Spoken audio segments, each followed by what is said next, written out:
तो बच्चों कैसे हैं आप सब। मैं उम्मीद करता हूँ आप सब बहुत अच्छे होंगे, बहुत बढ़िया होंगे। तो आज जो टॉपिक हम लोग देखने वाले हैं वो देखने वाले हैं संघ और उसका राज्य क्षेत्र, यानी अनुसूचियों वाला लेक्चर समाप्त हो गया था और आज हम लोग को देखना है कि भारत में राज्य और संघ किस प्रकार से बना, कौन कौन सा अनुच्छेद इसके अंतर्गत आता है।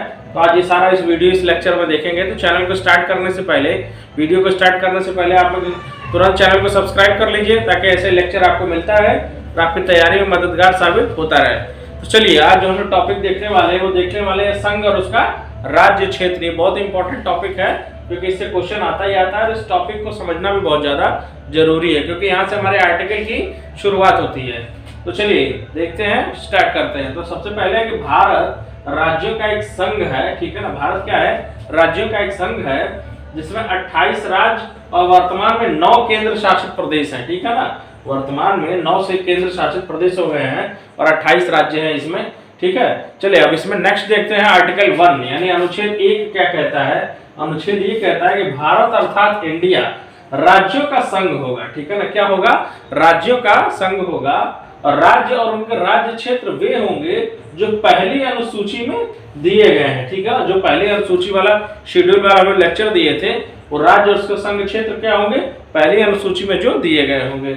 चलिए नेक्स्ट पॉइंट देखते हैं कि भारत के राज्य क्षेत्र में अर्जित किए गए अन्य राज्य क्षेत्र इसमें क्या होंगे? समाविष्ट होंगे, यानी बहुत सारे ऐसे राज्य क्षेत्र जिसको बाद में हम लोगों ने अर्जित किया या बाद में उसको हम लोगों ने राज्य का दर्जा दिया वो सब के सब इसके अंतर्गत आएंगे, अनुच्छेद 1 के अंतर्गत आएंगे। चलिए अब अनुच्छेद 2 देखते हैं कि भारत की संसद को विधि द्वारा ऐसे निबंधनों या शर्तों पर जो कि वो ठीक समझे संघ में नए राज्यों का प्रवेश, ठीक है ना। ये वाली लाइन बहुत इंपॉर्टेंट है। नए राज्यों का प्रवेश यानी आर्टिकल 2 की बात कर रहा है, अनुच्छेद 2 की। नए राज्यों का प्रवेश और उनकी स्थापना की शक्ति प्रदान की गई है। सबसे इंपॉर्टेंट लाइन यही है कि नए राज्यों का उसमें प्रवेश दिला देते हैं और उनकी स्थापना कर देते हैं। तो ये किस में आता है? ये आता है अनुच्छेद 2 के अंतर्गत ये बातें कही गई हैं, ठीक है ना। चलिए अनुच्छेद 3 देखते हैं। 3 क्या कहता है कि नए राज्यों का निर्माण करना, ठीक है ना। जैसे तेलंगाना राज्य बना तो नए राज्यों का निर्माण और वर्तमान राज्यों के क्षेत्रों की सीमाओं या नामों में जो परिवर्तन करने का जो अधिकार है वो संसद विधि द्वारा कर सकती है। संसद जो है विधि द्वारा कानून बना के और वो अधिकार जो है आर्टिकल 3 के तहत दिया गया है, उसके नामों में परिवर्तन, उसके सीमा में परिवर्तन वगैरह जो है वो कर सकती है। चलिए अभी एक इंपॉर्टेंट पॉइंट छूटता है, ये हम लोग देख लेते हैं, जिसको भी समझना बहुत जरूरी है कि आज़ादी के बाद ऐसा क्या हुआ कि देशी रियासतों का विलय करना पड़ा। उसमें 3 रियासतें बड़ा इंपॉर्टेंट है, इनके साथ स्पेशल केस भी है। तो आइए उसको देखते हैं। रियासतों को भारत में सम्मिलित करने के लिए सरदार वल्लभ भाई पटेल के नेतृत्व में रियासती मंत्रालय बनाया गया, ठीक है ना। किसके नेतृत्व में? सरदार वल्लभ भाई पटेल के, क्योंकि भारत के एकीकरण में उनका बहुत ही महत्वपूर्ण योगदान है। आज जो भारत हम देखते हैं वो कहीं ना कहीं सरदार वल्लभ भाई पटेल की ही देन है। तो उसके लिए उन्होंने क्या किया था? एक रियासती मंत्रालय बनाया था, ठीक है।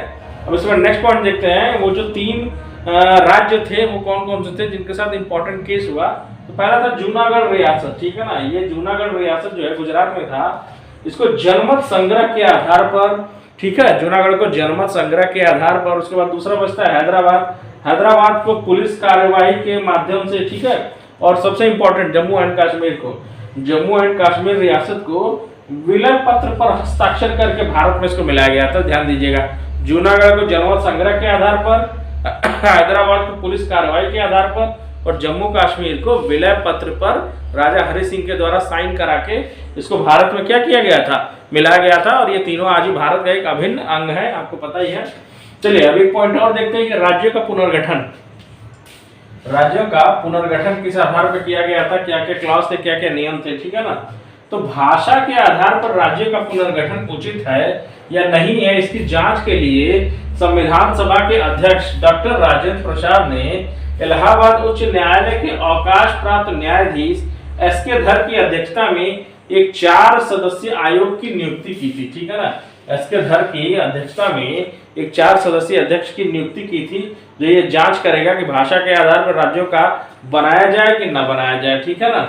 उसके बाद इस आयोग ने भाषा के आधार पर राज्य के पुनर्गठन का विरोध किया, ठीक है ना। ये जो आयोग बना, जो कमीशन बना, इसने भाषा के आधार पर राज्य बनाने का क्या किया? पूर्णतः विरोध किया और प्रशासनिक सुविधा के आधार पर राज्यों के पुनर्गठन का समर्थन किया।